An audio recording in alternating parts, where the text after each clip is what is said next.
Hello friends, welcome back to a special edition of ME, my hook and die. And today we are going to talk about my health and postural orthostatic tachycardia syndrome, which I somehow could not figure out how to fit in the title of my channel. But if you are normally here for the yarn content and really don't care to hear about postural orthostatic tachycardia syndrome, accessing my port, hydration therapy, or anything like that, then this video is not for you. So feel free to skip on along. But for those of you that have been sticking around, I started this channel to document my port surgery and the process of all of this. And in the meantime, I found the crochet people on here and my channel became more about that.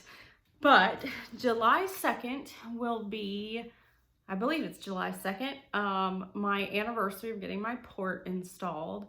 And I've had installed, placed. I don't know, do you get something installed when you're a human being? Anyway, and there are a lot of, everything that I'm going to say is very patient specific to me. There were a lot of troubleshooting I had to do to find the right supplies. My results may not be your results. Disclaimer, this is just my experience. I am not a professional healthcare provider, so please do get in contact with your cardiologist or your general practitioner or whatever. I am not an expert, okay? That's all I'm saying. All right, so pre-surgery, when I decided to go ahead and get my port installed, if you haven't watched those beginning videos, here's the rundown of why I chose to go the port route. So in February of 2019, yes, 2020, oh my goodness, 2020, yes, it was 2020. I started to go to the infusion center at Wellstar's Cancer Center for my saline infusions to help treat my postural orthostatic tachycardia syndrome. If you would like to read more about why that is such a helpful treatment for people with POTS, I will link some articles in my description, but that's not what I'm going to be discussing today. Today I'm just going to discuss my experience with it. I noticed that it helped significantly with my fatigue. It helped significantly with my tachycardia, and it gave me a lot more stamina during the week. So not just like I don't want to sleep all the time, but like I can be up out of my wheelchair for longer periods of time. However, when I was trying to make it to an infusion center, first off, at that time I had a caregiver, and it was just, it was a lot for my health to get dressed and physically get to the infusion center. So I did that from the beginning of February to kind of the end of March when the protocol started to go into place, in which I decided I didn't really feel safe going anyway, and I could tell that I wasn't able to be consistent enough with it to physically get to the infusion center for it to be a viable option anyway. And not to mention, I, really didn't want to go in a hospital at that point. I also needed to let go of my caregiver because at that point in time, she had other clients and I really wasn't feeling comfortable with that. There was just so much we didn't know in early COVID that I was like, yes, this is improving me. So we know it's a viable treatment option, but it's not something I'm willing to consider doing during COVID. So we knew already that if it was an effective treatment for me, that a port was an option. First off, because I discussed it previously with my cardiologist. Second off, I knew a lot of people who had also had the surgery and were reaping the benefits. So all that forward, flash forward to getting insurance and all that, like it was just a headache to get it all scheduled. So it didn't get scheduled until July 2nd, I believe. And it was an outpatient procedure. I was awake the whole time. Now, some people drift off to sleep. I thought it was pretty stinking cool. So I wanted to be awake. I was really hoping there would be some sort of monitor and I could see what was going on, but I couldn't. Actually, they draped me, so I didn't get to see anything because I'm weird like that. I ended up having a really bad reaction to the antibiotic, and I had what's called red man syndrome. And it's really funny to me to go back and watch the videos of me post-surgery, because I felt like I was way more lucid than I actually was. I looked horrible, but I thought I felt okay, which is just, I don't know, maybe that's the drugs. So they gave me IV Benadryl, and before I left the hospital, it was pretty much under control. We went to Target to get pain medicine after that, which I ended up never really needing. Now, I iced it a lot in the beginning, and I did not access it. Sometimes you can have them access your port in surgery, and then you don't have to worry about the glue and all that, and you can just have your dressing over it. I chose not to, based on some recommendations from some friends. And also, it's not the same as like having cancer in your body that you need an aggressive treatment for. It was not going to be the end of the world for me to wait until it healed. So I did not access my port until about 7 days later. By then, most of the glue from the incision had worn off, and it was still tender. And I would say, now that I know what it looks like non-swollen, which I'll insert a picture so you can see the 3 dots from the actual port easily enough in my skin. It is on my right side. A previous video said I wanted it on my left side because when I wanted to learn how to access it myself, and I thought I could do like a straighter shot. And I don't know, I just thought it was gonna bug me more than it does, but like on a non-access day, I don't even really notice that it's there. Turns out there is a vein on your right side that's a lot more easier to access, so they typically don't go to the left side unless they're replacing your port or there's some sort of complication for why this particular vein does not work. So you can actually see the tube. It doesn't hurt. It feels a little hard, but it doesn't feel near as weird to have something foreign in my chest as I thought it was going to. It kind of just became a part of me. So post-surgery, it was sore. My arm was sore. I was glad I waited to access until 7 days later. It is a lot easier to see with all the swelling down. I really didn't do anything for scar care because by the time I was accessing it, at that particular point in time, I was accessing it once a week and leaving the needle in for 5 days, and I infused every other day. And so like there just wasn't a good way to put any scar cream on it, and I really, quite frankly, didn't care.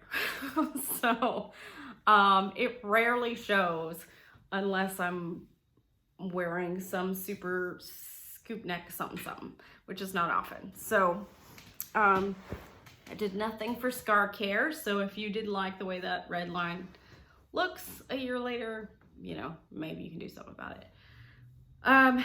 It took me quite a while to troubleshoot what I particularly liked for my supplies. So as I said, the very beginning, I was leaving it accessed for 5 days, so the needle stayed in my chest with a dressing over it. I learned more so how to, at first I covered it up anytime I went in the bath with Press and Seal. I found out that any of the waterproof over bandaged things never stuck well enough to really do their job. What worked well for me was Press and Seal from Saran Wrap and some medical waterproof tape. However, it's, you know, it's on my chest, so the curvature, anytime I moved in the bathtub, the tape wanted to move and come undone. So I just started to only wash my hair on unaccess days unless it was like super awful, in which case I leaned over the bathtub and I let my husband wash my hair. But I had a really hard time with getting a bandage that did not cause a reaction to my skin. So right out of the gate, we found out that I was allergic to Tegaderm's adhesive. I kind of knew that 3M is not my friend just from other bandages, like their Band-Aids and stuff. Their adhesive is not something I normally tolerated. We tried it. And when you leave something on your skin for 3 days and you're allergic to it, I mean, it gets kind of ugly. So it took a long time for that to clear up. I moved to the IV3000 with the borders on it and started to, like with the little orange tape, I started to have issues with what appeared to just be the orange tape. So we tried skin prep with the IV3000, and then I moved to borderless, and I seem to handle the borderless better. But I still was just constantly in some sort of rash/skin breakdown situation, and I just went with that for, I would say, probably the bulk of the year. I kind of dealt with that until I don't know if it was just like my body was in a particular flare. It got really, really bad. And I needed to there was lots of skin breakdown. There were a lot of rashes. If I can find the picture, I'll put it up. Trigger warning if that displays right now while I'm talking. I found it, and if it doesn't, it doesn't. So I ended up having intravenous, which meant a nurse had to come out to my house to put it in my hand because I didn't want it in my arm because that's not convenient for crochet. But you know, a hand IV is never comfortable. So that cleared up, and I started to slowly take away things. So I took away the skin prep because I started to feel like it was difficult to wash the adhesive off with the skin prep. And I was, for some reason, getting a rash that was crawling up my chest into my neck, like away from where the bandage is. So I thought maybe because when I was washing, I was going this direction, that maybe I just wasn't getting the adhesive completely off. So I found the adhesive was easier to wash off without the skin prep that comes in the kit. And I'm sorry, this may sound boring to some of you, but a lot of us have these kinds of issues, and it was a lifesaver to have people who knew to tell me how to troubleshoot. So you change one thing at a time, and then you give it time, and you know, then let it heal, and then change something else. So along that time, I had my another follow-up with my cardiologist. The first time I had a follow-up with a nurse practitioner, and she was like, great, glad you're seeing improvement. You know, bandages are tricky, just keep troubleshooting it. By the time I went to my actual cardiologist, he once again advocated for accessing and deaccessing every time from an infection standpoint, because the only people that he saw who had severe infections and either had to have their port removed or were hospitalized for septicemia were people who left it accessed, who were POTS patients. So says the vascular surgeon. So he was advocating that I take it out every time. And at that point, supplies were kind of tricky anyway because of COVID. So sometimes the infusion pharmacy was nicer about sending enough things for me to access and deaccess, and some weeks they weren't. And so I just kind of had to deal for a while with what I could actually get. Now I will say I have gone back to the IV3000 standard dressings, which have these little orange strips on the side, but I peeled them completely off. And I access and deaccess every time, but I was still having a ton of skin breakdown. Like my skin was just getting really thin, and it was constantly irritated. Not necessarily like from a rash standpoint, but like I would wash it in the bath and it would like burn because it was so raw. And that's when I had a little conversation with my dad, who is in medical products, medical sales, or was at some point. And he was with me one day when I was accessing, and he was like, hey, what are you using to sterilize? And I said, oh, well, 3 swabs of alcohol, 3 swabs of chlorhexidine. And he was like, oh, I don't know how I would feel about chlorhexidine. You know, they don't give it to babies because it's lethal. It's like really, really difficult stuff. And I was like, oh, so it's super duper powerful, which is great because it's super duper sterile, but maybe that's the reason my skin is breaking down, because I all of a sudden switched from doing that once a week to doing it 3 times a week, 3 times. So I switched recently to the betadine, and that has been, I now, like, almost 11 months later, have found my perfect combo. So don't give up if you're really struggling with the dressing situation. It takes a while to figure out. It took me 11 months to figure out what my, skin prep or no skin prep, which bandage was really gonna work, chlorhexidine or iodine.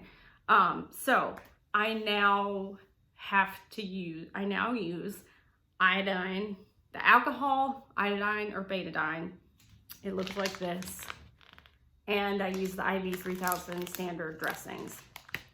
I never noticed that the BioPatch really bothered me, which also tends to have chlorhexidine in it. You can also get a silver one, but because the actual BioPatch has never bothered me, the little circular sponge that goes around the needle, I think it must be, the combo of the sheer amount of chlorhexidine I was putting on my skin.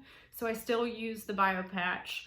I use the 3/4 inch Huber needles with the butterfly. I find those to be the easiest to hold, the easiest to put in. And I have now, for the past month, figured out how to access myself, woo! Which is like giving me all kinds of freedom. I used to have either my husband or my caregiver, and if neither one of them were, if neither one of them were around, then I just didn't get my infusion that day. And when we moved, my mother-in-law graciously was trained on how to access, but I could tell it was not something she really wanted to do. And I have had some improvements in health to the point to where I wasn't sure I really needed a caregiver outside of the infusions. So one day I just tried to do it myself, and I learned that if I try to access it with my right hand, because the way your wrist goes in, I was like wanting to put the needle in crooked, whereas I can go straight in with my left hand and have enough dexterity, fortunately, with my left hand. And with a couple different mirror angles, I can make sure that I can see the 3 dots and I can see the angle that the needle's coming in, and we're off to the races. So, all that to say, all of this took 11 months to figure out. So was it worth it? Was it worth all that? Absolutely. I have seen an improvement in my quality of life that even surprises me. Now, from here, I'm not really sure where to go, because here's the thing. I have postural orthostatic tachycardia syndrome, but I also have myalgic encephalomyelitis, which includes post-exertional malaise, which means anything that I do, physical, mental, emotional, any sort of, activity will wear me out at like 3, 4, 5 times the speed of someone else. So exercise helps improve POTS, but I'm not really capable of exercising in the traditional sense of the word. So being able to physically rehab at the pace that a normal POTS patient could rehab and then potentially come off of the saline hydration therapy is not really an option for me. So I will say, movement-wise though, while I can't do exercises per se, I can stay out of my wheelchair for much longer periods of time. I have not with the exception of, I think, maybe 2 or 3 times where I had some really nasty gastrointestinal issues going on, I don't pass out at the rate that or get dizzy or cloudy vision at the rate that I used to. And I can still feel when certain activities or when I am flared more, I can feel the tachycardia come on, and then I can know, okay, Betsy, sit down. And I get the dizziness, but I don't get it to the degree that I used to, and it doesn't happen near as often. And for me, that was just a huge improvement in energy, in my ability to do anything. However, I want to caution that there were a lot of factors this year that also helped improve my quality of life. One of which was, with COVID being what it was, my husband was working from home a far longer amount of time. So I didn't just have a caregiver 4 days a week for a couple hours. When she left, my husband was there. And so for the first time since I'd gotten sick in 5 years now, I was able to properly rest and have long periods of time where people did a lot of things for me in a way that I was never able to do before. And I think that helped me control my circumstances, my surroundings, control my exertions to a point to where I was able to actually gain some stamina because I had larger control over what was happening in my life. I wasn't forcing myself to try to make it to my kids' Christmas programs or my kids' parent-teacher conferences because everything was online. So without those forced exertions, with basically 24-hour care and these infusions, I've had an increase in quality of life that I think is probably like a 70-40. 70% hydration, blood pressure regulation, tachycardia regulation, and 40% I just had a higher standard of care that allowed me to progress in a way that I never could. So how am I going to move forward with POTS if I can't exercise and everybody's going back to work and I just said I'm trying not to get a caregiver? I don't really know, but it's going to start with hopefully getting a one-level house and staying with that scenario. Being able to access myself actually gives me the control to not have to worry about circumstances of, what's going on and getting accessed. I can't really explain why that wasn't happening as regularly. It just didn't necessarily.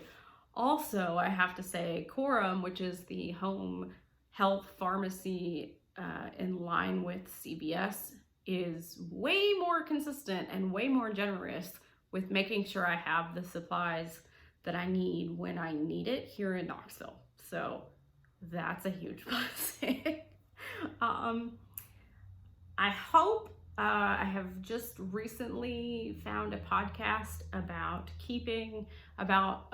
very, very, very slow physical therapy that is geared towards keeping your heart rate under your anaerobic threshold. In patients with ME/CFS tends to be lower than, there's a formula if you're normal and healthy that you can figure out what your anaerobic threshold should be for your age. I happened to do a bike test 5 years ago to prove my disability and have a VO2 max test that shows that my anaerobic threshold is at 112. So I'm hoping maybe that kind of physical therapy thing, I don't know how, I still have a lot of research to do on that, can give me a little more improvement.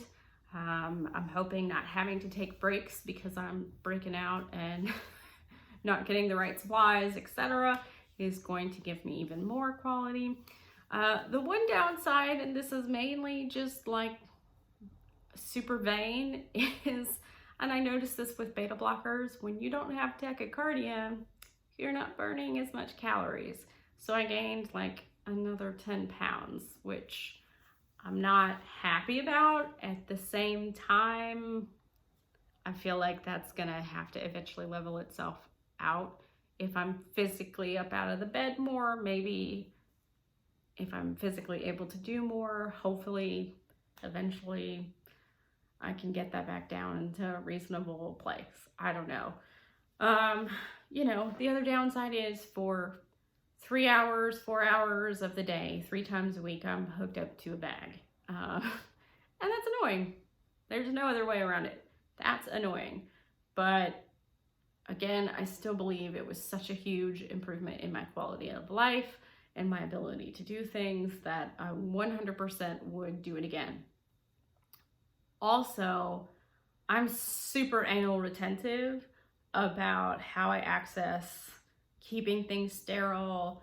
I burn supplies in a heartbeat if I have even a question that I might have touched it in an inappropriate way, or it may have become unsterile or something. So I also feel very confident in my ability to prevent infection and my control over that as far as I actually have control. So, don't be afraid to speak up if you think a nurse isn't doing something right, or if you think, your caregiver is not appropriately following protocol, because it's your body and sepsis is a big deal and it's not something to mess around with. So I've been very vocal about making sure things are done and they're done properly. And as far as, whether or not it's a super expensive treatment, I have to say, with my insurance, it's actually much more affordable to do it at home than it was at the infusion center for, I don't know, whatever reason, hospital payroll, I'm not sure. So it's been a good option. So I definitely recommend you call your insurance. They can give you an idea about what it might work out to. I do know that there are friends of mine who are on disability Medicare, and they are able to get it covered as well. So don't let that be a deterrent. As always, though, it was not an easy path. You have to hound the insurance company, you have to stay on the insurance company and make sure that they're working on your pre-approval and that they're working towards getting it. Once I finally found someone in my insurance willing to actually chase down my case for me, I got their direct line and I called them, and one person was dealing with my case and one person only, and I can't recommend that enough if that's an option in your particular insurance. Mine is Blue Cross Blue Shield, and I've just been I've found that person's number, and you know what? I call them from now on, for everything, because I know they're gonna, make friends with your care coordinators with your insurance, and it makes a big deal. So I hope that's helpful. If you have any more questions about my POTS journey, anything else I do, electrolyte drinks and sodium intake and compression and all that, that's also a part of my care plan for POTS as well. And if you have any questions about the balance of ME/CFS or POTS, again, also you can see, if you want to put it in the comments below, you can do that. Also, my email is in the description. Just put YouTube or something in the subject line so I see it and know that you're somebody I need to respond to, and I'd be happy to tell you more about my experience. If you or someone you love is going through this with long COVID, I advise you to be very cautious.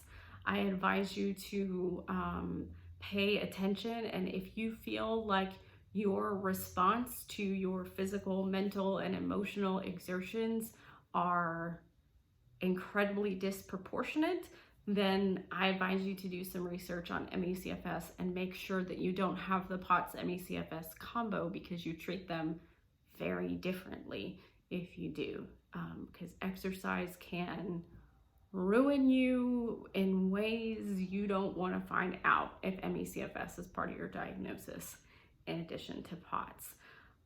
Again, any more questions, I'm happy to talk about it, and I'm happy to link you with any resources that I have that maybe aren't in the description. Reach out, don't be afraid. I don't know where I'd be if it weren't for the people who did this before me, who helped me figure out what was going on with my skin and what are the various things to try when it's not working, and when do you need to just take a break and go back to doing peripheral IVs. All that stuff I wouldn't have been able to do without the people who gave me the advice that they did.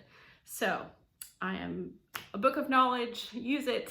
Reach out to me, and I hope that you are doing well and that you're going to have an improvement in your health as well. Have a great day.